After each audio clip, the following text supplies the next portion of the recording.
নমস্কার, শাস্ত্রতত্ত্বে আপনাদের স্বাগত। শনিবার জন্মবার হলে কোনো একজন মানুষের জীবনে কী কী সৌভাগ্যযোগ থাকতে পারে জেনে নিন আজকের ভিডিওটিতে।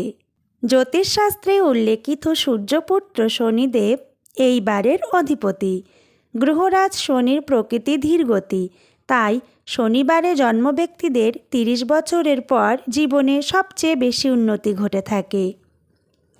কর্ম করলে দ্রুত ফল পেয়ে যান। শাস্ত্রে বলা হয় গ্রহরাজ শনিদেব স্থায়িত্বকারক, তাই এনাদের জীবনে জমি বাড়ি সম্পত্তি সমস্ত কিছুই হয়ে থাকে। শনিবার জন্মবার ব্যক্তিদের আধ্যাত্মিক ভাব অনেক গভীর। শনিবার জন্মবার হলে শত্রুবাধা কেটে যাওয়ার যোগ থাকে। এনারা অনেক ধৈর্যশালী হয়ে থাকেন, অক্লান্ত পরিশ্রম করতে পারেন, বিনয়ী হয়ে থাকেন এবং ধর্মপরায়ণ হয়ে ওঠেন। ভিডিওটি ভালো লাগলে অবশ্যই লাইক, কমেন্ট, শেয়ার করে অনুপ্রাণিত করতে পারেন। ভালো থাকুন, সুস্থ থাকুন। আজকের ভিডিও এখানেই শেষ করছি।